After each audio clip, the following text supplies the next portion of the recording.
Начало 2000-х годов. Долги, нехватка, отчаяние, банкротство, трудности и переломные моменты.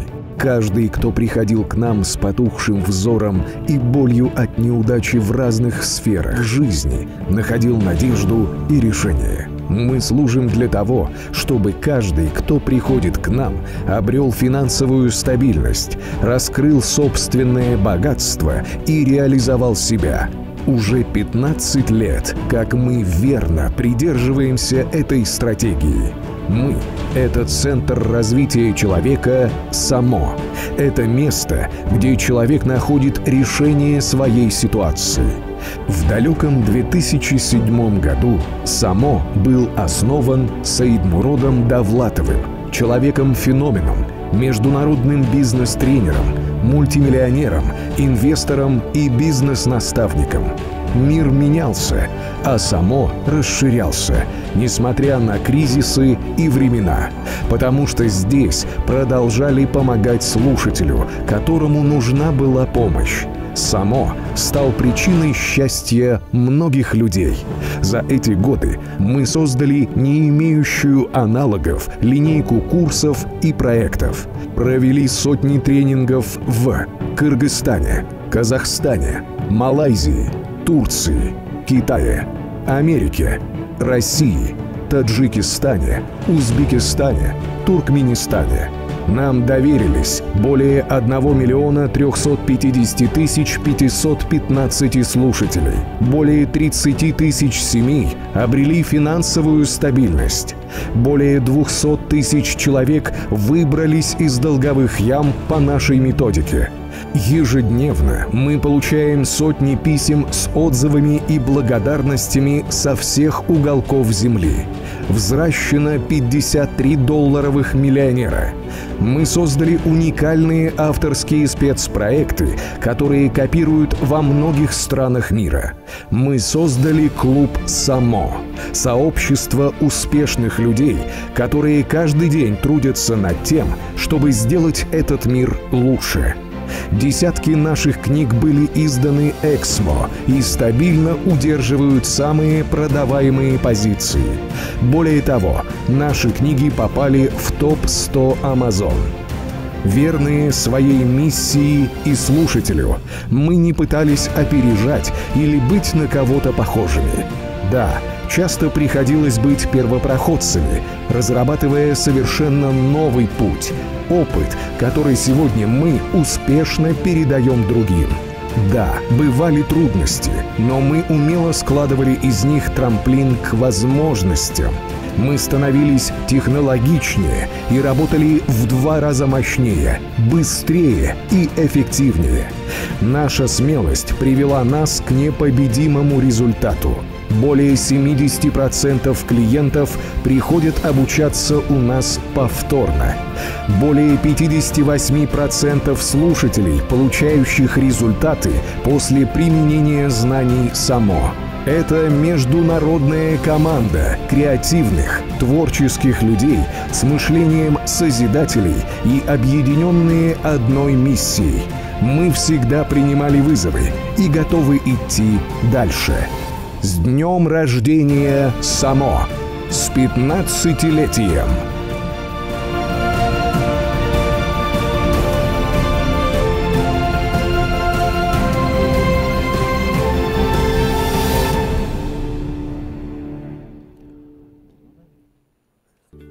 خانه دانش یکی از کتابخانه‌های زمانوی در کشور بوده طولی سال‌هاست که فعالیت دارد و در اینجا برای خوانندگان همه شرایط‌ها مهیا کرده شده است. کتابخانه مذکور زیاده از 2000 ادبیات گوناگون را از ادیبان جهان و معاصر در بر می‌گیرد. برای جلب خوانندگان به کتابخانه در اینجا ترینینگ‌ها، کورس‌های آموزشی زبان‌ها و دیگر چاره‌بینی‌ها نیز به راه مانده شده است. مغزونه ظریفه و طول 1 سال است که در این درگاه علم و معرفت فعالیت دارد و در دسترس نمودن ادبیات ضروری به خوانندگان زیاد کمک می‌رساند. او میگوید خانه دانش این بارگاه علم و معرفت است که در آن خوانندگان از شخصیت‌های بزرگ جهان باخبر گشته در آینده از علم و دانش زمانوی بهره‌ور می‌گردند. мақсади кушода шудани хонаи дониш дар он аст ки мо мардумро ба китобхонӣ даъват намуда то он ки дар ҷодаи касби интихобкардаи худ як шахси муваффақ шаванд. мо дар ин ҷо китобҳои зиёд оиди маркетинг, тиҷорат, психология, тарҷумаи ҳоли одамони муваффақ, менеҷмент китобҳои зиёд дорем. غیر از این خانه دانش با کورس‌های آموزشی زبان‌های انگلیسی، روسی و خطایی راه‌اندازی شدند. شما می‌توانید در خانه دانش کتاب‌های ما را رایگان استفاده کرده و اعضای خانه دانش شوید. با گفته مسئولین این خوانندگان همروزه به کتابخانه آمده ادبیات لازمه خود را دسترس و مطالعه می‌کنند. اینچنین با مطالعه ادبیات گوناگون جهانی معنوی خود را غنی می‌گردانند. مهرینیسا سلیمانова کتابخوانی را شغلی پسندیده خود می‌داند. او ابراز می‌دارد که کتاب سفینه است که ما را به ساحل مراد می‌رساند. به همین خاطر همروزه به خانه دانش آمده کوشش می‌کند به آرزوهای خود برسد. کتاب خواندن برای من فایده به‌نهایت زیاد دارد و من این را همه جهته و همه روزه احساس می‌کنم. هر روز که من به اینجا می‌آیم و به مطالعه کتاب مشغول می‌شوم، آنها به من یک نیروی دیگر می‌دهند و من را باز وادار می‌سازند که به سوی قله‌های دستنارسی موفقیت خویش حرکت کنم و در فضای رسیدن به موفقیت‌ها بلند پرواز باشم و دیگر کسان را نیز پرواز آفرین کنم. خود در کتابخانه، کتاب خواندن و در محیط و فضای کتابداری کتاب مطالعه نمودن این کیفیت دیگری دارد. هر شخص کتابخوان می‌داند که کتاب چه منفعتی دارد. کتاب همان دوست بی‌غرض است که کس را هیچگاه تنها نمی‌گذارد، مونس قلب هاست و پیوندگری قرن‌ها و دل هاست. از این سبب من شعار همیشگی خویش را کتابخوانی می‌دانم و به دیگران همین را توصیه می‌دهم. باید گفت که در کتابخانه خانه دانش با مقصد بلند برداشتن سویه دانش و جلب بیشتر خوانندگان با کتاب و کتابخانه همه ادبیات لازمه مهیا و خدمت رسانی در سطح خوب به راه مانده شده است. خوب میشد که خوانندگان وقت خالیگیشان را بیشتر به کتابخانه صرف نمایند و به این وسیله دانش و ملکه خود را رشد دهند.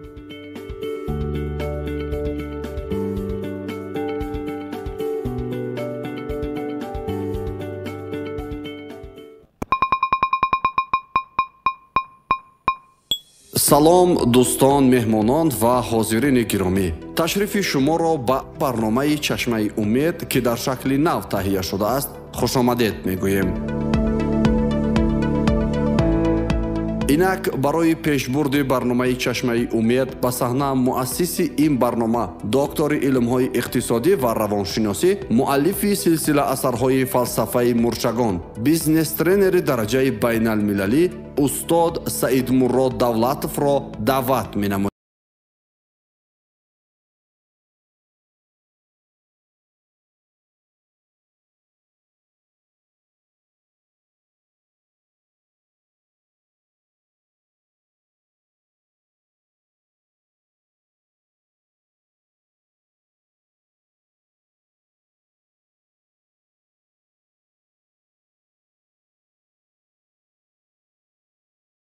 رحمت کلان شنیدان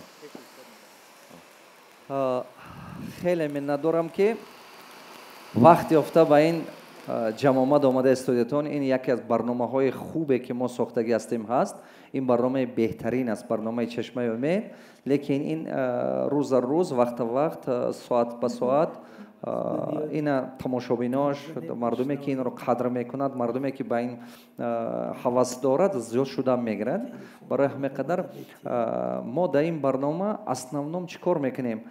این من همین کد اسپیخ، هر یک چی کد دارد. وقتی که میگه ما ریشه هوا یافتن ما در کار است، ما باید فهمیم که هر ساحه های موفقیت بسیارن، هر خیل направление چه خیل مردم موفق شدن میتونن. بعد یک ساعت، یک و نیم ساعت یا 2 ساعت صحبت میکنیم. هر آدمایی که از هر ساحه هستن، بسیار هر направление موفق شده هستن. بعد از این بین من و شما 1 ساعت، 1 و نیم ساعت دیگه صحبت میرد، سوال جواب میرد. شما سوالای بهترینتون تیار کنید، من تیارم که سوال شما جواب دهم. خب من میخوام که من و شما سخن دل قطع صحبت کنیم. برای همه قدر ما فرمال نداریم، ما صحبت میکنیم همچون رفیق هستیم. من میخوام که شما فهمید که برنامه چشمه امید این برنامه دلنگی من و شما هست، برای همون آدمای ساخته شده است که میخواهند که آینده این جمعیت سازن، آینده این جمعیت سازن، خودشون یک شخصای موفق باشن. روسی به ما میگیم успеха ориентира не люди. То есть آدمایی که ориентир دارد، همون نیت دارد سمت موفقیت با. هست آدمایی که میخواد که پروست استابیل زندگی کنم، یگان چی به درکار نشم، یگان چی جوابگری به سر نگیرم، همین زندگیم آرام گذرد بس. و یا بعضیش با نصیحت میکند که نمتنان راحت جان گفته گرد. نه که همون نمتنان امروز راحت جان است، بعد از 10 سال من نمتنان نمیرسد. چون که 5 تا فرزند باشد نبیره پیدا میشه دیگه، اگر 2 کس باشد 5 کس میشه. درست؟ زندگی قیمت شده میگرد، زندگی روز روز قیمت میشد، خواهم نخواهم مشکلات زندگی زیاد شده میگرد. برای همه قدر من گفتنی هستم که در این برنامه چشمه امید شما دلنگی چیزتون میابید. من میخوام که با جای خودم گذارم مهمان ها رو دعوت کنم یک تا.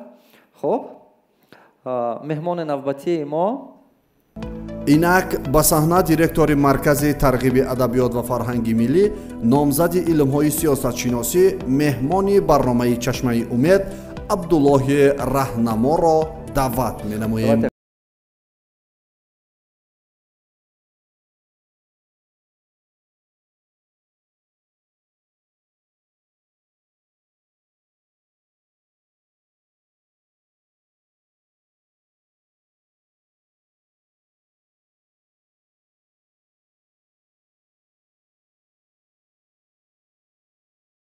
مرحمت. ما خیلی خرسندم که وقت خود را صرف نکرده آمدید به این برنامه. این برنامه برای همون آدم هست که میخواهند که تجربه کاریشون با این ملت پهن کنن. همین تجربه کاری شما، عقل شما، علم شما، چیزی که شما یاد گرفتید در تمام عمر، ممکن که همین تجربه شما سبب شد که موی سرتون سفید شد. درست؟ زندگی ما همین خیلی است. آسان یگان چی نیست در این دنیا ما میدونیم. یگان میدونیم که یگان چی تیز با این دنیا چی نمیشه. برای همه قدر میخوایم که همین تجربه که شما با هست تمام خلق برسونیم. مهمان نوبتی ما инак ба саҳна муассиси IT компанияи шедевр, меҳмони барномаи чашмаи умед Муборис Субҳоновро даъват менамоем. марҳаб.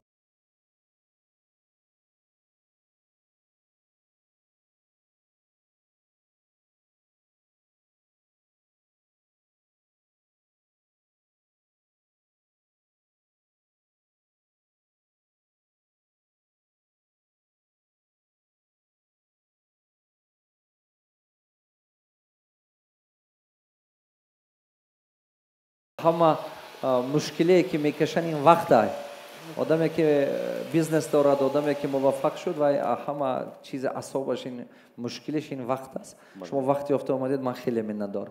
مرحبت کنید به جای خودتون. شما که طرف جای شما مرحبت معلم جان. بیاید نوری دیدم. خب настроениятон خوب؟ تیاریم صحبت بیانه؟ همین کریسلهاتون слишком удобные. گپ نمیزنیتون. تیار مینیمی؟ خرسند هستیتون؟ واو. کان زنیم. این به حد ضروره که من میخوام که شما خرسند باشیتون. خب نباشه سر میکنیم. سوالای من به حد بسیارم. من قدر این کارم خیلی چیه که برنامه چشمه امید یک چیز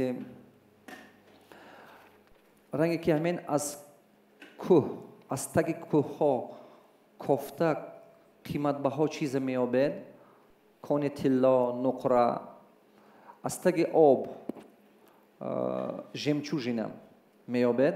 این چیز قیمت بها همین در بالای آب فقط خس و موسر هست. در تگ آب است و قیمت بها همین انسان هم میخیله. انسان هم اگر که چقورتر درک کنید از تکت دلش گویم با دل وای جا شوید، بعد وای خصلت‌های بهترین خودش نشون دادن میتواند و بعد یک چیزهای قیمتش کشوده دادن میتود به شما. برای من میخوام که امروز یک روز چی باشد، یک روز خوشبختی باشد که همین بعد از این صحبت شما وقتی که به خانه میروید شما یک نقشه های نو پیدا کنید. خب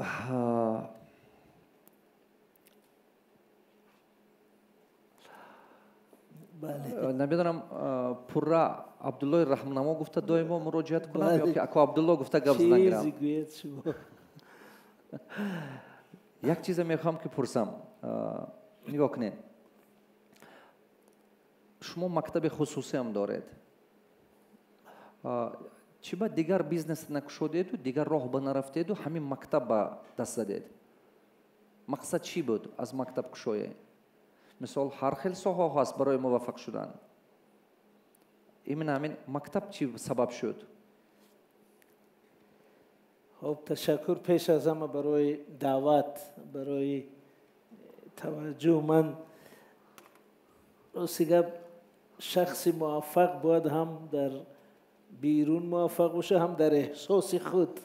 خودش حس کنن موفق. برای من بعد همین برنامه شما کوشش میکنم در درون هم خود رو موفق بگیرم، چون این یک جنبه. و درباره مکتب ما سال 2010 تأسیس شده است. 13 سال شد. و همونجا در همون لحظه تاریخی اگر گیریم یک مسئله بسیار مهم در تاجیکستان بود که مکتب تاجیکی در قیاس با لیتسه ها و مکتب های خارجی که در اینجا مناپولیا داشتند، مکتب های با صفت خارجی، مکتب تاجیکی یک نوع مکتبی درجه دوم حساب میشد. مکتب عاجز بود گوید. بله دقیقاً. با حسابی که من داشتم قریب همه الیت سیاسی و فرهنگی و اقتصادی کشور فرزنداش در مکتب‌های غیر تاجیکی میخوند. این دقیقاً. بنابراین ما همون وقت ایده همین بود که یک مکتب تاجیکی با اندیشه تاجیکی، با سرمایه تاجیکی، با روحیه تاجیکی، ولی در سطح استانداردهای بلندی بین المللی ساخته شود. تو اینکه همین یک صاحبکاری تاجیک، یک وزیری تاجیک، یک الیت فرهنگی، یک نخبه تاجیک فرزندش با باوری برده به مکتب تاجیکی هم مانده تواند و نترسد که آینده این میسوزد. بنابراین همین ایده ما رو به تأسیس همین مکتب لیتسه راهنما آورد و در همون سالهای اول در حقیقت این ایده بسیار نادر بود و بسیار استقبال یافت. خوشبختانه در همین میان ملت ما همون قشر پیدا شد که همین ایده رو دستگیری کنه. دستگیری نه که پول آوردتیت، همین که فرزندش رو به این مکتب آورده، این مکتب رو آباد کرد، یک دستگیریش همین است. انا که در آخر بگم که خوشبختانه حاضر دیگر مکتب‌های خصوصی تاجیکی خوب دیگر خیلی شدن، بسیار شدن. مثلا حاضر ما 10 مکتبی، 10 نگیم حداقل 8-10 مکتب خوبی تاجیکی این خصوصی داریم. بنابراین من میگم که اکنون ما مکتب رقم 1 پیشرفت نیستیم، لیکن ما در اندیشه را در ساختن همین اندیشه پیشرفت بودیم. خوشبختانه دیگرها گرفتن او رو با یک روان تبدیل کردن. همین ایده ما بود. بله. اکو عبدالله گوید که چند تا مکتب دارید؟ 1 تا 2 تا 3 تا؟ یک مکتب. یک مکتب. در مدت 13 سال چرا شما این 2 تا 3 تا نکردید؟ راستی اکنون مشکلی من این که من پورا با همین بیزنس مکتب داده شده یا مشغول نشدم. این اگر همچون صاحب کار نگاه کنیم این کمبودی من. چون که من به ساحه ادبیات و سیاست شناسی و سیاست و فعالیت های اجتماعی مشغولم و همین مکتب این یک جزئی مثلا 10-15% توجه و کاری من. بنابراین اگر همچون صاحب کار گیم در حق همون مکتب کم جبر شد که توجه اساسی رو به اون روان کرده اون رو پیش نبردیم. ولی این ممکن هم سبق است برای من. همچون سبق اگر گویم یعنی در صاحبکاری باید در روی موضوع کار کنسنتراسیون لازم است. بله. خیلی نمیشه که او را دویم درجه کنی بازم امید داشته باشی. یک دیگه سوال میتونم مثلا مکتب با دیگر چی میگذاریم؟ فکر شما قطعی حاضر از روزی که مکتب‌های شخصی بسیار شدن همین چی جمعیت ما با یگان بهبودی خوب آوردن است یا که وزنی آوردن است یا چی؟ نه بهبودی خوب ببینید این از چند جهت.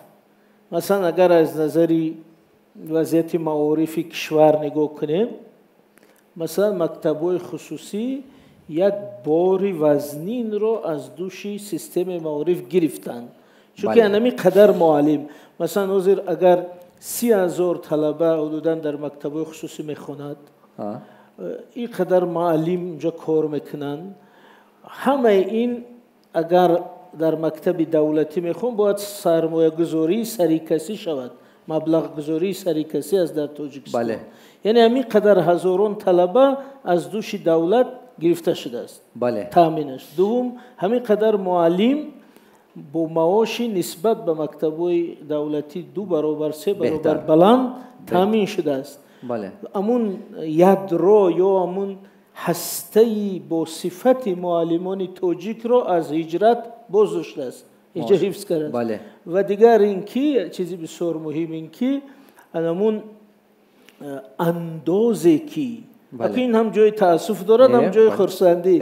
اندازه کی مکتب‌های خصوصی مسپارن میلیون ها سومانی سالی من نمیخوام رقم ها رو گویم یک همین مکتب ما مثلا قریب 2.5 میلیون انداز مسپاره یک لیتسه. بله بله بله. البته اگر خوب می بود که این انداز به این شکل در گردن مکتب‌ها نمی بود این خوب است لیکن به هر حال اگر همچون نظام اقتصادی صاحبکاری نگاه کنیم همچون اندازپارندگان هم اینو بسیار فعالن بنابراین از همین نظر این یک طرف ولی از طرف دوم اگر همچون ملت نگاه کنیم اونجا ما همچون اقتصاد نگاه کنیم همچون ملت نگاه کنیم ما توانستیم امی باوری رو احیا کنیم که مکتب خصوصی تاجیکی هم میتواند سواد دهد معرفت دهد تا المپیاد برد تا سطح بین خلقی برد زبان انگلیسی دهد زبان روسی دهد و در عین زمان اما پیوند معنوی و ارزشی بچه رو با ملت دولت وطن حفظ کند. این ولی همین جای نازکی که همین موضوع نبرآمده گویم این است که متاسفانه همین ای به ما وابسته سیستم بین الخلقی تقسیم مهنت همین خیلی است که حتی بهترین کادرهایی که تیار کنیم اکثرش بعداً در بیرون جای کار میابند و میروند. این هم باید یعنی گفتنیم که در زینه‌های بعدی هم شرایط شود که همون بچه‌ای با استعداد خوبی که شما تیار میکنید در همین کشور آینده خود سازد. این نکته مهم. یعنی اگر به علاوه مکتب‌های خوب خصوصی یا معاصر باز دانشگاه‌های خوب باز جای کار خوب همین زنجیره تا آخر رود انا هم میشد یک اقتصاد ملی قوی. ولی اگر این نباشد ولی کادرهای خوب تیار کنی اینا روان کنتر جبر. یک سوال دیگه میگم شما توصیه میتید مکتب‌های خصوصی زیاد کردن کوتاه ده یا نه؟ بله. شما توصیه میتید که در رایونگاه ها در قشلاق ها مکتب‌های خصوصی هم پیدا شود؟ ولی مکتب‌های خصوصی ما حتی توصیه میتم که دانشگاه‌های خصوصی هم اجازت شود. دانشگاه‌ها در کوسورا در تاجیکستان در رایون ها نه در تاجیکستان اگر دانشگاه‌های خصوصی هم در خود کل جمهوری خب نه حاضر سوال دیگر بود که در مثال گویم در مرکز ناحیه ها رایون ها در هم مرکز ناحیه ها در خود مثال بعضی قشلاق های کلان مکتب‌های خصوصی شما توصیه میتید؟ در این شکلی امین وحشی بازاری من توصیه نمیتیم ولی یک راه اجتماعی امین هست. یک راه اجتماعی است که مثلا دولت یک قدم گذارد پدر و مادر یک قدم گذارند یک نرخی میانه در رسیدن ممکن. مثلا همین تجربه مکتب خصوصی پایتخت агар ҳамин андозаша пура бардорад нархи мактаб қариб 50% поён меояд. бинобарин агар давлат як қадам гузашт кунад барои падару модар литсей $1000 не балки $500 мешад. арзон мешад барои қишлоқ ҷо. дар натиҷа ҳамин сифати ки мактаби хусусӣ дорад ира меша фарогир кунем. бале ҳамин идея беҳтар оянда дорад. айхе ки мактаби хусусӣ бозорӣ кунем фақат як қишри муайяни ҷомеа унҷа хонда метонад ва дифференсиясия калони ҷомеа меша. як қишри босаводи хурд меша ва оммаи кам заиф савод мешад. хуб, хеле хуб, хеле хуб, хеле хуб. значит все-таки кардан дар кор. кардан дар кор. не ки фикри хеле хуб. агар ки мо мисол як зинаи байнашро ёбем, як қадам давлат встречат кунад, як қадам мардум дар ноҳияҳо мактабҳои шахсӣ бисёр шавад, фоидаш бисёр. акун ман бо назар дошти вазъи умумии иҷтимоии мардумеро мегам. агар мо як ҷомеаи масалан мисли аврупои ғарбӣ бошем, мегам ҳама хусусӣ шавад. бо албатта давлат сифат ва мазмунро назорат кунад бояд. бале мо акун хоҳишу шароити имкониятҳои якҷоят ба назар дорем. хоҳишу шароити имкониятҳои дар якҷоят. муборизҷон мехоҳам ки ба шумо якчанд суҳбат кунем. шумо ҳамин як соҳае интихоб кардед ки як соҳае чӣ гум ҳама перспективне ҳозира замон ба ҳама перспективне соҳа. мо бисёр мисол кор мекунем, дида истодем ки дунёи сифровой мир омад. сифровой мир ҳозир кадом компания ки сифровой шудан наметавонад ва аз бозӣ мебурояд. Да, бале. Дуруст? Бале. ҳамин сабаби интихобатон чӣ буду? шумо ям кас ҳамина фаҳмонд ё худатон фаҳмидед ё чӣ хел шуд ки шумо ҳамина интихоб кардед? Хорошо. Зидна бошед ба забони русӣ ҷавоб диҳам. Фарқаш не. Да, вначале забони русӣ қати ҷавоб диҳан мушкилӣ бошад, пурсетун, майла? Да, вначале я хотел бы поприветствовать всех гостей. Салам алейкум, дорогие гости. На самом деле очень прекрасно, когда в нашем солнечном городе проводятся такие форумы, конференции. Хочу выразить слова благодарности вам, Саидмурод Давлатов, потому что когда я начинал лет 15 назад бизнес, к сожалению, не было бизнес-инкубаторов, форумов, конференций, куда можно было прийти, получить просто какие-то навыки, знания или просто даже мотивацию. Да, а касательно вашего вопроса, чисабабшу, да, наверное, в возрасте 15-16 лет мои родители купили мне компьютер. Это, наверное, стало причиной. Я, как и все остальные подростки, играл в компьютер. Но в какой-то момент мне это просто надоело. Я начал изучать компьютер изнутри. Из чего состоит, какие там есть программы.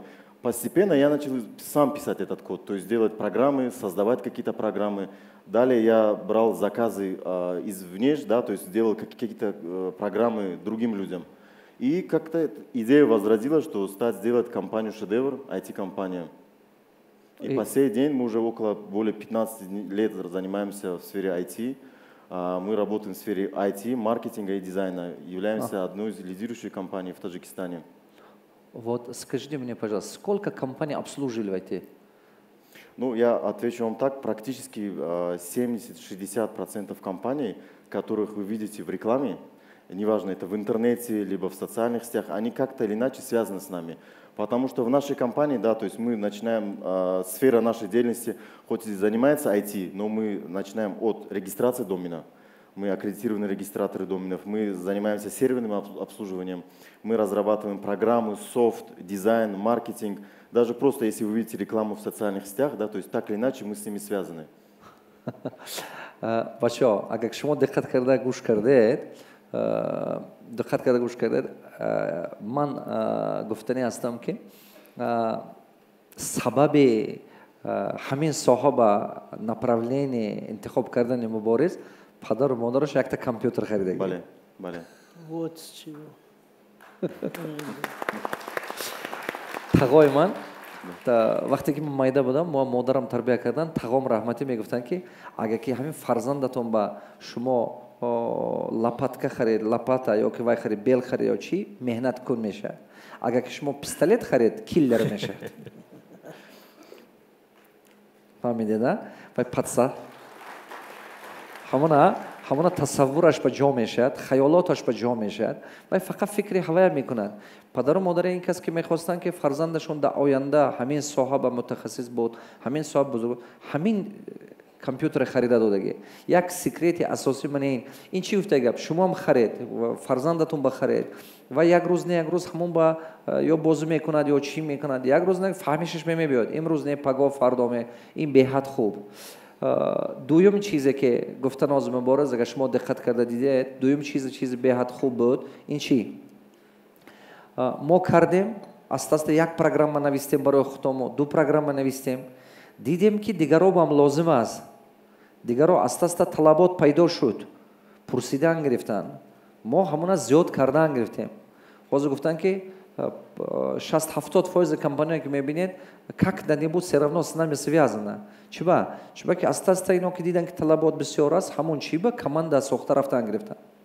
Мумкин в сфере продвижения, ё в сфере описания там программа, ё ки сфере оцифровать будет дигар функционала. Диджитализация ин яке аз соҳае ҳаст ки ин бесконечный, да, бесконечный ва чӣ қадре ки шумо профессионал шед камай зошуда рафтан мегиред. Кадом клиентҳо ба шумо бештар ёрдаматон мерасад? Кадом категория бизнесмен ё ки кадом категория бизнесҳо айни ҳол ба шумо муроҷиат мекунад?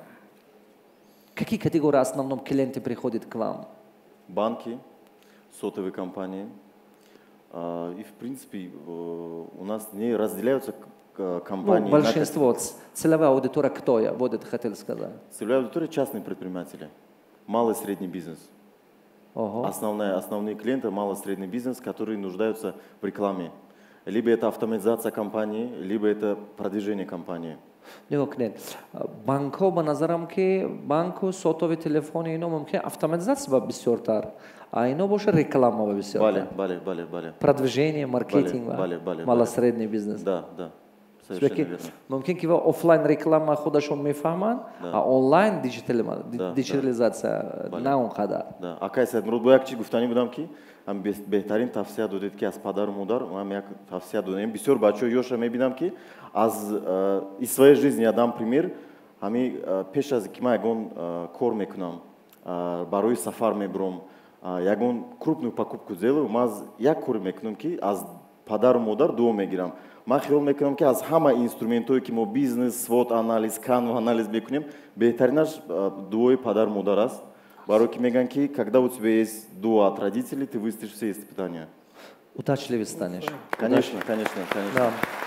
Это чуваки, мо ба эътиқод дорем, падару модар барои мо арзиши калон доранд, барои ҳамон одам удачливее становится. То есть ту як одами ба баракат меши, як одами меши ки пеши корат худе вай барин кушода шуда рафтан мегирад, одамои дар корета ва мехӯри, пешниҳодҳои хуба, ин беҳтарин чи дуои падару модар ҳама вақт туба роҳбарӣ мекунад. Хеле хуб. Ҳамин соҳае ки шумо кор карда истодед, мана мисол, ҳамин соҳая диджитализация основно мушкилиҳош да чӣ ҳаст? Чӣ проблемаҳои асосиш аст? Мушкилы асосии хамчун соҳибкор, как предприниматель, я скажу, многие клиенты, на самом деле, заказчики сами не понимают до конца, что такое IT. То есть они приходят с задачей, да, то есть у них есть проблема, но они не знают, как ее решить. И, к примеру, почему мы стали успешными, мы начали клиентам предлагать решения. То есть мы не просто какой-то продукт разрабатываем, даем. То есть мы от нуля до конца как бы обслуживаем клиента, делаем это от до я, да, то есть под ключ. То есть вы разрабатываете и интеграцией занимаетесь? Интеграцию делаем, дальнейшее обучение делаем и потом запускаем, и также в дальнейшем сопровождаем, консультируем. Ман бисёр кор кардагӣ, бисёр ҳамин соҳаба мисол заказ мекунем. Яке ҳамон одамое ки ҳамин продукти шумо заказ мекунад, часто мо ҳастем, мисол компаниҳое ки мисол мумкин напрямую мо шумо қади кор кардем, ҳамин соҳаба масъалаи гапам ки мисол подрядчики.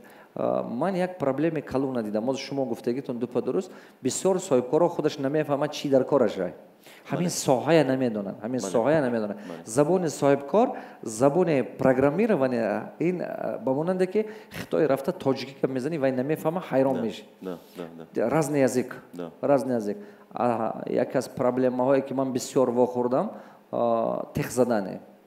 Чӣ қадар тех задане точно бошад, ҳама қадар на выходе получим правильный продукт. Агар ҳамин тех задане хато шуд, мо охирон як чизе дар кори мо намегирем, як чизе тамоман дига чӣ мегирем. То есть мы получим не то, за что платили, мы получим то, что нам смогли отдать или то, что могли объяснить. Вот так получается. Акун ҳамина шумо чӣ хел ҳозир ҳаллаш ёфтанед? Шумо гуфтед ки мо одамо ба решение додем. Ҳозир ҳамино бисёри ҳамин бачаҳо як қисмаш бизнесмена, як қисмашон оянда бизнесмена. Ино ҳамаш мехоҳад ки бухгалтерияш автоматизация бошад, ҳамаш мехоҳад ки персонал автоматизация бошад, склад автоматизация бошад, логистика автоматизация бошад, транспортный отдел автоматизация бошад. Мо ино ҳамаша карда дига бизнесҳо дидем, чӣ қадар кора осон мекунад агар ки отцифровать кунӣ бизнес. Бале. Шумо кадом решение додед шумо ҳамин вақте мисол ин одамо программист не. ин одамо программист нест аст, барои он вақте ки мебиёд забони программиста намедонад, тех задане ки ино мегӯяд ин хоҳиши худаш, ин просто ҳаме хоҳишошига мезанад, все свои хотелки. Дуруст? Мегӯяд ҳамон муддат ба бисёр ошибка мешавад. Мана мисол ман як компания ба 8 бор автоматизация кардам. 8 бор. Тасаввур кунед. Мо автоматизация мекунем, программа менависанд, вроде би кардаги неки кор намекунад, ё мо наметавем кор фармидан. Бо камтар кор мекунем, бо як проблеми дигаш пайдо мешавад. Ё камтар кор мекунем, налог неправильно ҳисоб мекунад, НДС ҳисоб намекунад, бо як чиз дига, автозаказ намекунад. 8 бор ман як компанияам ба якум бор кардагим, якум бор кардаги. 8 бор ҳамина мо вай кардем. Автоматизация кардем. 3 бор компания алиш кардам ман. Марамат ба корхонаи мо. Гапам Қазоқистон ба. Гапам Қазоқистон ба бачаҳо. Шумо ҳамина чӣ хел решение ёфтед? Я на самом деле сделал очень простым путем пошел. Я внедрил 2 технологии. Во-первых, клиентам обычно наши конкуренты отправляют программистов. То есть получается клиент простой человек, и к нему идет программист, продвинутый пользователь. Клиент не может объяснить программисту на простом языке. На языке программиста. Да, а разработчик объясняется очень сложными формулировками. Мы взяли, сделали так, следующим образом поступили. Мы, во-первых, создали опросник. Простой опросник, где есть вопросы, клиент отвечает, мы уже понимаем потребность клиента. Во-вторых, мы клиентам отправляем не разработчика, такого же простого человека, то есть менеджера по клиентам, который тоже не разбирается в разработке. Он на простом языке с клиентом разговаривает. Клиент ему объясняет, я, к примеру, хочу там такая кнопка с красного цвета, здесь зеленого цвета. Он так это записывает. Ну, мы это называем бриф, да? Бриф, да, бриф анкета. Типа бриф, агента и так тех заданий. Вот, то есть ин плюс ки шумо вай ба программиста рой намекунед, одаме рой мекунед ки дарди ҳамон вай фаҳмад. Ба як забон гап мезанад. Ба забони ҳамон қати гап занад, чтобы он понял его боль, понимал, где болит. Ага, и хеле хуб, хеле хуб. Отлично. Ман чанд боре ки мисол ҳамин автоматизация кардам, вой компания мебиёд, мо заказ мекунем, вой мебиёд, мо тех задане менависем, и конца концов бо мебинем ки як чизе шудааст ки ё камбуди дорад. Ва вақте ки мо ҳамина мегӯем пределат кун, мисол вай программа навист, 6 моҳ кор кардем ё 3 моҳ кор кардем, мо фаҳмидем ки баъзе детало не то, баъзе детало дига карда, мо мепурсем ина алиш карда те ё дига ва мегӯд наметом кардан, чиба ки изначала код было написано так, агар шумо хоҳед ки мо ина дигар кунем, бояд сарнав кардан дар кор. Ҳамин гап то кадом дараҷа рост аст. Чиба ки ё ки ҳамина мо ва ё медонанд ки мо намедонем ҳамин цифровой технология, ё ки мо истифода мебаранд, ё ки дар ҳақиқат ҳамин хел аст ки агар ки аз начала кода навистагӣ бошад, добавить кардан намешавад. На самом деле, любой программный код – это как сценарий фильма. Если мы какой-то момент поменяем сценарий, герой фильма просто умер, то есть весь остальной фильм уже потеряет весь смысл. Также и программный код, да, то есть мы пишем базу данных, там есть свои структуры, свои алгоритмы. Если мы что-то поменяем уже в конце, но в начале, конечно, алгоритм поменяется и нужно будет менять техническое задание. Какие это сложности привлекает? То есть это дополнительные ресурсы, как временные, как и по бюджету. А клиент хочет, как всегда, побыстрее и подешевле. Да. И клиент не хочет доплатить кардан. Клиент не хочет, что ты худат сал дигаргони кардам ба те, удобно карда те, не кем пул не метям. Клиент не хочет дополнительно, бо пул додан барой инчи. Бале. А он вахт барой он программисто бисёраш отказ мекуна. Конечно. Компания шумо бараван шумо мамихел мекуне? И мы стараемся в самом начале максимально точно прописывать техническое задание. Чем больше проект, на самом деле мы больше времени тратим на написание технического задания. Я вот не помню, даже, по-моему, Рузвельт, да, говорил, если дадут мне топор и 5 часов, чтобы срубить дерево, я Авраам Линкольн. Да, Линкольн, да, совершенно верно. Я сначала 4,5 часа буду точить топор и всего полчаса буду бить. Да, то есть мы тоже он так сказал, же если мне дадите рубить дерево, дайте мне 6 часов, 4 часа трачу на того, что топор точит. И только потом я срублю. Скажу вам так, я как решил эту задачу, я просто замучился с этим, когда несколько раз платил, получил не то, замучился. Да. А как мы это решили?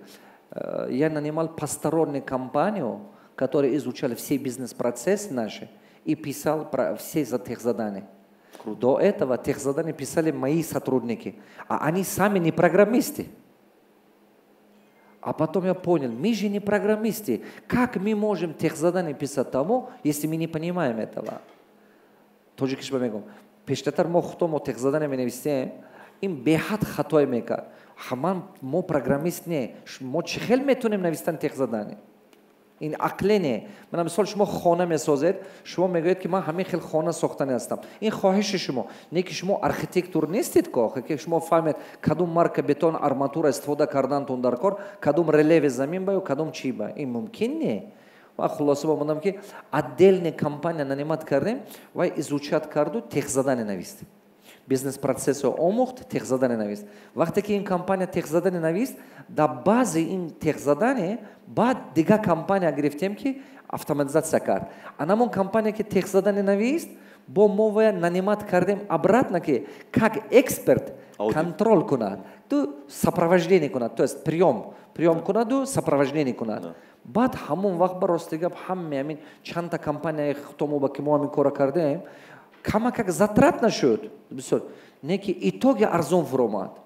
چون که 8 بار کردگی پیشکی کار نکرد که رزولت نداد. آن این رزولت داد. بچه‌ها کدومتون که بیزنس دارید شما باید که همین تکنولوژی شوکت قپیده گیرید. بسیار ما به سوال میتن چخیل اتفاقات کردن در کار بیزنس. چخیل بیزنس ما автоматизировать کنیم бухгалтерия, یا که مارکتینگ، یا که مثال продажа, یا که سکلاد، یا که لوجستیکا. همین автоматизация کرده میشد بچه‌ها. همشه چقدر بسیار شما اتفاقات کنید بیزنساتون همه قدر آسان میشد بیزنس بردنش. برای که من شما آسان فهمیم یکدیگر را من یک تا مثال میبیارم. یک تا مثال اگر که حاضر من شما به یک تا صفر 6 تا صفر تیم نویسیتون روشکه دفتر دارید درست؟ من برای اینترس نویسید 6324 6324 ضربه 10782 10782. دقت کنید اگر که همین حاضر شما هماتون روچکه قطع کنید به کلکولیاتر ماینی سرتون استفاده بره فکر شما قطع چند کس همین правильне решение میبرد میدونید من سوال میتیم 500 کس 600 کس از دزال 5 کس 3 کس 7 کس решение میبرد правильно دیگه همین موندگی می همه правильно میبرد این 2% میشد اگر که از 600 کس 5 کس یا 6 کس برارد 2% правильно 98% مردم خطا میبرارد. چرا؟ وقتی که ما تنها اورینتیر میکنیم فهمش و لیاقت و طلق علم آدما با همه آدم متخصص نیست فقط 10% یا 15% آدما متخصص است 70-80% وای متخصص به قوت نیست. وقتی که شما صاحب کار هستید شما میخواهید که کادری که شما نانیمان میکنید شما میخواهید که همین کادر شما گرفتگی در حقیقت رزولتات تیاد نتیجه درست تیاد کادر گرفتید پول میتید اویلیگ میتید میخواهید که رزولتات خوب تیاد درست نه که شما представить کنید که وای به همین خیلی задача موندنید که همین صفرها умножать کن. من چی گفتنی اگر که همین کادر با کالکولятор تیاد даже средние мозги средний ум правильное решение метя. ما وقتی که می زال با این تجربه میگذرونیم این به حد یک عجایب است به حد عجایبه نگاه کنید 500 600 آدم شدگی از زال با ما هم خیلی صفر رو میتونم میگم که روچکه خطی کنید 5 کس 6 کس 7 کس ریشینی کردن میتاد 1% 2% وقتی که میگم کلکولاتر خطی کنید همه پراویل ریشینی میبره همه سر این مضمون اون دارد که چی مضمون دارد این مضمون اون دارد که اگر که من و شما کمپانی اتصفروات کنه کادر عادی که ممکن وای سوپر پوپر پروفسیونال نیست نه که رزولتاتی پروفسیونال میتیاد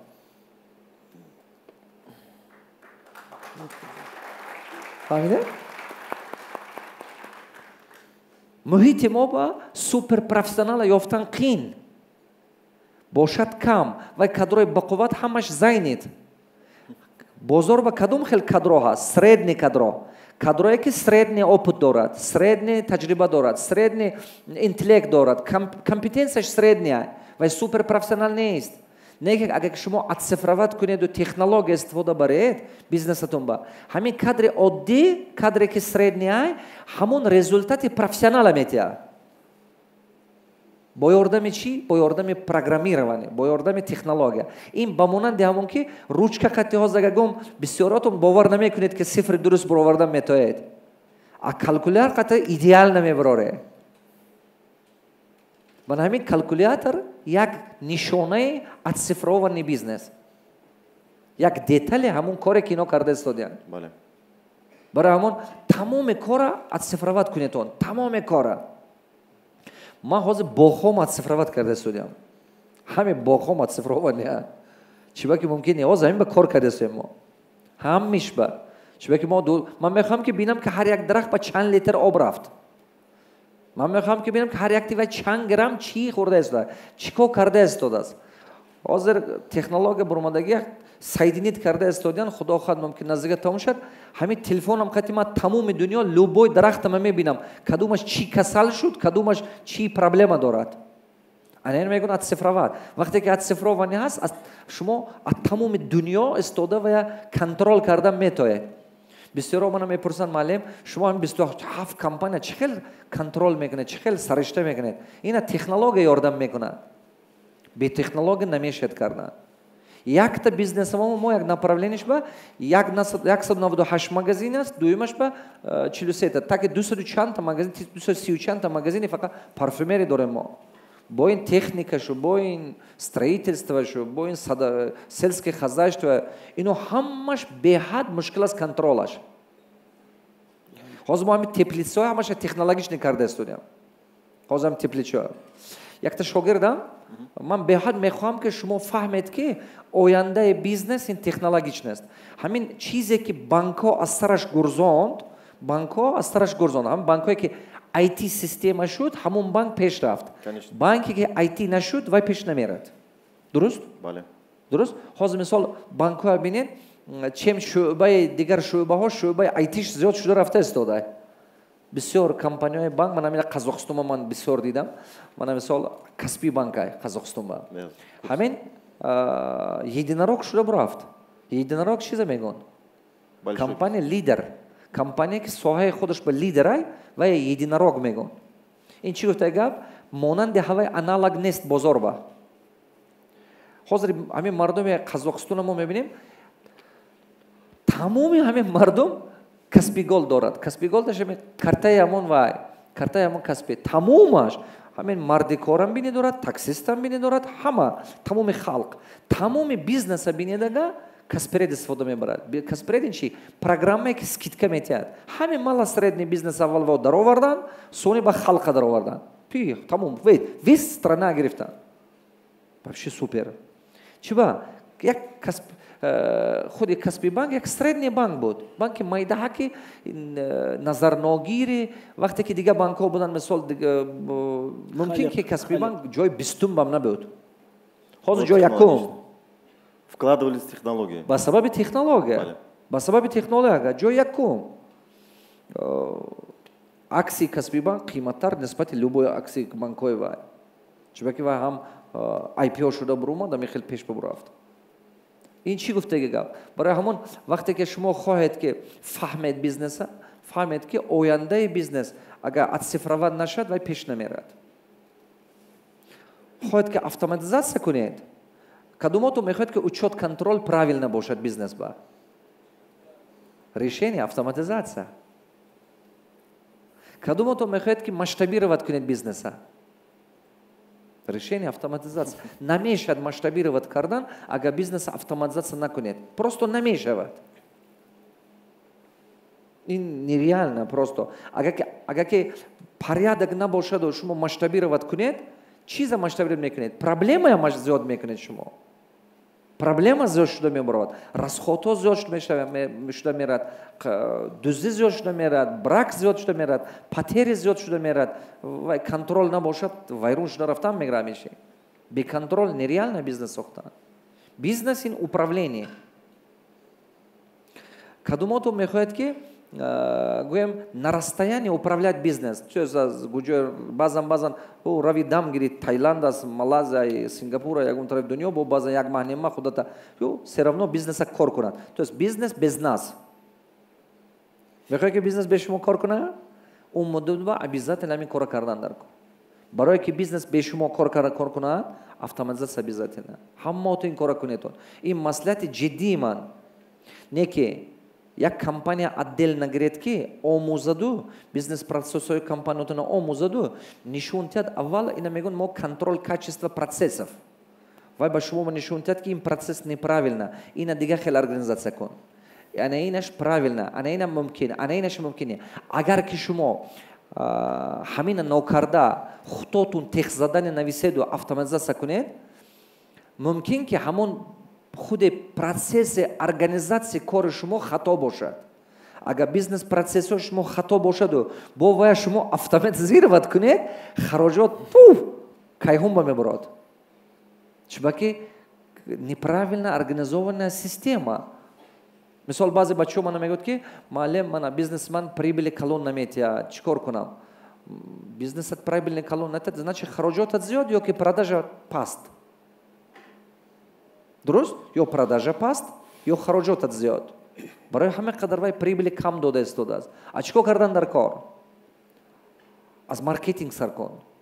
ҳамон маҳсулоте ки ту метии халқ ба дар кора ё не? ҳамон маҳсулоте ки ту метии, ҳамон миҷозои ту ва действительно ҳамон дилангиш ба ҳаст ё не? Ту ва предпочтениеша ёфтанат дар кор. Чӣ гуфтага предпочтение? Пештартар мо мегуфтем изучайте потребность. Ҳозир мегӯям кроме потребность изучайте предпочтение. Чӣ гуфта гап? Агар ки пештартар вай талаботаша меомӯхтӣ, то ҳозир бояд кроме талабот бо ҳавая ҳамон именно ҳамон як узки места хоҳишашам фаҳмидан дар кор. Ман мисол ман мехоҳам либос пӯшам. Не ки ман метавонам ки костюм пӯшам, ман метавонам ки спортивка пӯшам, ман метавонам ки кеҷо стил пӯшам, ман метавонам ки свободный стил доштам. Дурустме? Ман метавонам ки трендовая одежда дошта бошам. Агар ки ман хоҳам ки классический костюм пӯшам, шумо ман ба спортивка пешниҳод кунед, инам либос, ваям либос, не ки ман намехарам вая. Инам мегӯям предпочтение. Бо дига хел мисол мебарам. Мисол гӯям шумо мехоҳед ки кафе кушед, ресторан кушед. Ман мехоҳам ки як чӣ хӯрам. Шумо потребности мана медонед, талаботи мана медонед ки ин одама хӯрондан дар кор. Не ки ман мехоҳам шашлик хӯрам, шумо ман ба самбуса уговорит карда истодед. Ман мегӯям не, намехоҳам самбуса. Ман ба маъқул не вай самбуса. Шумо мегӯед не шашлик. Ман мегӯям шашлик те, не мегӯед самбусаги. Предпочтениеша фаҳмидантон дар кор. Значит даромади бизнестон даромад кам боша, а чӣ сар кунед? Маркетинг. А маркетинг сар кунед. Вақте ки маркетинг сар кардед, пул бисёртар шуд. Албатта нанимат кунед як компания ки ҳамин соҳаи бизнес процессо ба профессионала анализ карда бурад бизнес процессои шумоя, бинад ки организация процесс правильно ҳаст ё неправильно. Якта шогирди ман Бахтиёр омад гуфт ки устоз ман баъд аз дарсҳои ман вай масштабировать кардана сар кард. Вай бача худаш мастер буд, ҳамин мастере ки мошина ремонт мекунанд, коробка установка мекард, коробки автомат, баъд газооборудование установка мекард. Худаш ҳамин мастери ҳамин кор буд. Якта худаш 3-4 ёрдамчи, якта СТО дошт. بعد اومد من گفت که همین منم خونم بیزنسمن شدم میتونم یا نه؟ من گفتم کنیش نه، بیچاره پول نداشته است، ماشینش فروخته درس من برفته. این گپ ما قزلاردا وای بچه. بعد از درسای من آدم обычно بیزنس مشلینی پیدا میکند، استراتژیک مشلینی پیدا میکند. است یک سال دو سال پس 6 تا وای شده автосервис 6 تا. همین 6 تا автосервис یکتاش استانا با یک تا الماتا با قزلاردا با هر شهرهای قزاقستان با. قزاقستان یک تریتوری کلان، به حد کلان. هم تو یک رفته اومدن خراجات خیلی کلان میره. یک وقتی اومد میگه استاد من کشودم بیزنس و کشودم نه که پریبل نیست. پریبل میزر 70 تا آدم دارم، 154 ماشین میکنیم یک ماه با установка ГБО газооборудование 70 تا آدم دارم، 154 تا ماشین میکنیم، 70 تا آدم قطعی прибыль мизерная. من گفتم значит организация труда неправильно. تو خطای کردنی именно تشکیل کار با پاتری شده است. یکمین کاری که من وظیفه دادم چی بود؟ رفته خرونومترش کن. 6 تا آموز که هر یک تا کادرات چند минут به کجا میره، چیکار میکند، کدوم کارهای زیادتی میکند، ننوژنی پروسس‌ها کجا باید، کارهای زیادتی کجا باید. و میره دوست کنده میره میگرد میشنند. همون جمع با نویستن است. استاد میگوید هم تو 6 تا آموخته استودیم نویسته استودیم گفتگیتونه. هم تو نگاه کنم میگوید یک تا همین استوی همونی که ماشین نوای میکند یک روز با 20 بار 30 بار اتاق همین ماشین میبرد. و تا هم ماشین با 6 تا وای کردنش در کار که آخه استنوید کردنش در کار. برای چی میبرد گمگا میگوید میبرد گرد ماشینو کلید میکوه. او کلید 16 هست یا نه؟ Слава, ключ у тебя? Артем, у тебя ключ? میبرد میگرد. با میگوید یگان تا آدم کلین بیادگه کلین میخواهد که ماستر خطی گپ زند. با میگوید ماستر ви здесь? و опять اتاق ماشین میبرد و خطی وای صحبت با. همه خیلی میگوید یک ماشین ما یک نیم روز تا 3 روز استنوید کردنه. ماشین میبرم میمونن چون که آچورت بسیار میشد، یک نیم تا 3 روز استنوی کردنیم. 70 تا کارگر دارم، این 70 تا خوردن در کار، зарплата دادن در کار، خراجات خیلی بسیار. گفتم خوب دلشه نویسنگر با سونه حل میکنیم. نگاه کننده میگه یک تا کارگرم توالت اینجا نداره، میگه توالت همسایه اون طرف اگرود همسایه با یک رفته اومدنش به 22-25 minut نیست میشد، تا سیگارت میکشد، تا ایسون منم نیست. همین برای بیزنس ضرر. چی های برای بیزنس؟ ضرر، پتری، ضرر. من چی با این چیزا گفته است میفهمید شما. سونه گفت نگاه کنم مردم ما میگوید همون газооборудование کلی آدمو با کلمه گاز این пожар опасно. اینو گاز نمیفروشن که اینو چیکار میکنن؟ оборудование نوا установить میکنن. نه که کلی مردم با چیز دیگه سیگارت کشیده ها 1 کیلومتر دور رفت. اینو گاز установка میکند оборудование خالی کو این نفت کو اونجا با گاز نیست کو. میگه من گفتم چی با آدمات برای سیگارت کشی 15 minut 20 minut وقت برفتن. میگه آخه این گاز опасно کو استاد. من گفتم چی خیلی опасно؟ تو оборудование اوهم میفروشی وای میفروشی какое опасно؟ یکی کلاش به در اومد. ما چیکار کردیم؟ همون بیا توالت آورده همین پیشی وای بوستتر بمونده. ما گفتیم که هر یک روز با 2 بار توزه وای عبرت کردن گیرتون. هوا گفتیم من همینجا به کوریل کابینت کردیم رنگ وای аэропорт باسکو. Именно специальный маленький уголок برای کوریل که типа вообще. отдельный мастер گرفتم موندم که فقط کلینتو خطی گپ میزنی. تنها کلینت. یگون تو پایین نمیفوری و یک خلات همون ماسترش پوشوندم کاسکش پوشوندم و من این چی میگم کمبیزون پوشوندم تو همین بری میستی درون نمیداری تای ماشین نمیداری вообще همینجا میستی کلینتو خطی فقط صحبت کرد جواب دادن میگیری. کلینتو شنوندم یکجا отдельно میبیان تلویزیون موندگی از تا بالا کامراها موندگی همین هر یک کس میبیاد میگم کدوم پادیومنیک با ماشین شما ششم پادیومنیک با اونجا بشینه تا 6 تا کافه منوشه چای منوشه که ماشینش تیار میشه. یک ماشین 15 minut با کردن با فرو آوردیم از 1.5-3 سوتکا با میکردن خاطر نو 1.5-3 سوتکا بود 15 minut با فرو آوردیم. 65 آدم آوالد کردیم. 5 تا آدم یک ماه با 187 ماشین کرد. پیشتر 70 کس میکرد 154 ماشین. 5 آدم میکند 187 машин. А фарқаш чи? Правильная организация труда. Кадомату мана фаҳмида доза? Ки дуруст фаҳмид. Фаҳмидастуде? Бизнес прибыльный буданаш дар кор. Вай прибыльный нашад, вай банкрот меши, конкурентоспособный шуда намешад.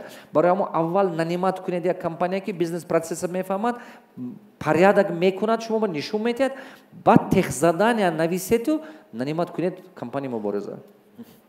Ман шӯхӣ намекунам бачаҳо. Ман якум бор мебинам мубориза. Бо нагӯед ки ҳозир ягон шиносшум будаст, Михаил гуфтастониа.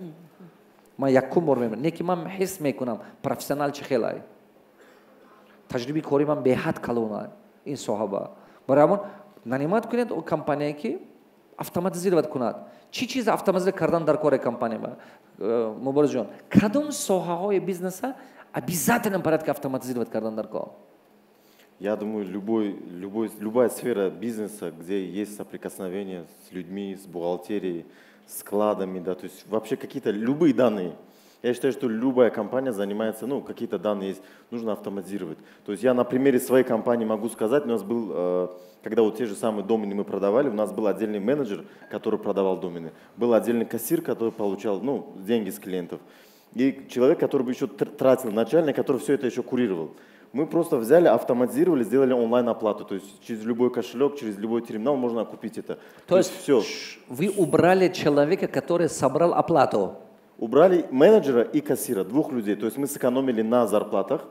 Плюс мы позволили легче людям сделать. Да, то есть ему не нужно ай корхона, ай хона уромада, офис мадан, ай телефон гриф зарон сума. Тамам. То есть уже самообслуживание. Да, сократили путь. Бизнес-путь.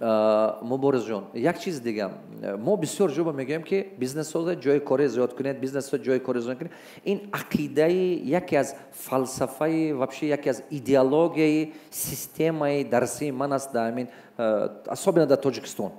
Вақте ки мо мегӯем ки бисёртар ҷои кори сози так далее, мо мегӯем ки автоматизировать кунед. این автоматизация как раз противоречит то, что мы мегӯем. این هر دوش якдигараш противоречие мекунад. Акун фикри шумо қате, то кадом дараҷа ина обязательно кардан дар кор?